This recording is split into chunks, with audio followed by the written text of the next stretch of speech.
Тархуул аймгийн Дархан сумын 6 дугаар багийн 1-р 30 айлын зарим айл өрхүүдийн халаалт дулаан доголдож байна гэдэг дуудлага гомдлын дагуу Дархан дулааны сүлжээ төрийн өмчт хувьцаат компани ажилтнууд энэ сарын 18-ны өдөр тус байрны 5 айлын харалтаа хаалт арматурыг задлж үслэгийн шугам хоолойн бохирдлыг шалгаж үзжээ. Үслэг шалгалтаар гадна болон дотор дулааны шугам хоолойнуудад гарсан ямар нэгэн эвдрэл гэмтэл илрээгүй байна. Харин өнөөдөр тус байрны дуудлага өгсөн айл өрхүүдийн халаалтын хэрэгслээс хий авах харалтай шугамудад давтан үслэг хийсэн байна. Цэргийн 1-р 30 айлаас болоод ерөнхийдөө бол энэ 13 таатын харалтаа 5 айлаараа бол дулаан доголж гэсэн дуудлага ирээд байгаа. Нийтээр бол биш юм байна. Тэгэхээр энэ 13 таатын харалтаа бол энэ уртлын жигүүрээр бас халаалт муу байна гэсний дагуу манай удаадараа бол ирж бас энэ хий авч одоо хэвийн горимд нь оруулах болон одоо харалдаа шугамуудын үзлийг хийх, 5 айлын үзлийг хийх зэрэг ажлууд бол хийгдсэн байгаа.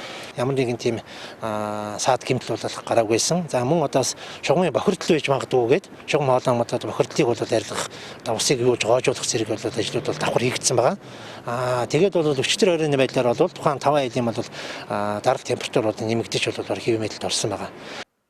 Хэрэглэгчид том өрөө, жижиг өрөөний халаалт өөр байна гэж гомдолдог. Халаалт дулааныг дамжуулах процесс нь том өрөө буюу өгөх шугамаар эргээд буцах шугам буюу жижиг өрөөгөөр дамждаг.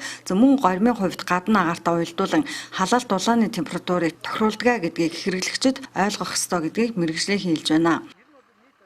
Том өрөө буюу одоо манай мэргэжлийн хэлгээр бол одоо өгөх шугамаар явж байгаа температур маань бол бас одоо буцах шугам дээр буюу жижиг өрөөнд дээр байх хэрэгтэй гэдэг юм зарчим бол яриад байгаа. Тэгэхээр бол одоо явагт процесс маань бол тухайн том өрөөгөөр одоо өгөх шугам нь яваад эргээд одоо жижиг өрөөгөөр бас одоо буцах юм процесс явагддаг байгаа. Тэгэхээр одоо том өрөө нь бол сайн халж байна. Эргээд одоо энэ жижиг өрөө нь бол одоо бага халаад байна гэдэг юм зүйл ярьж байгаа. Өргөд тоомд төсөлтэй гаргаад байгаа 13 тооцох хэмжилт хийлээ. Сая одоо яг 30 минутын өмнө. Тэгэхээр бол яг том өрөөнд бол одоо оруулан дээр 40-39-тэй. За мөн одоо халаах хэрэгслээр одоо 36-аас 34-тэй юм байгаа. Одоо өгөх дээр 36, буцах дээр 34 гэсэн байгаа. За тасалгааны температур бол нэг 18 градус бол байна.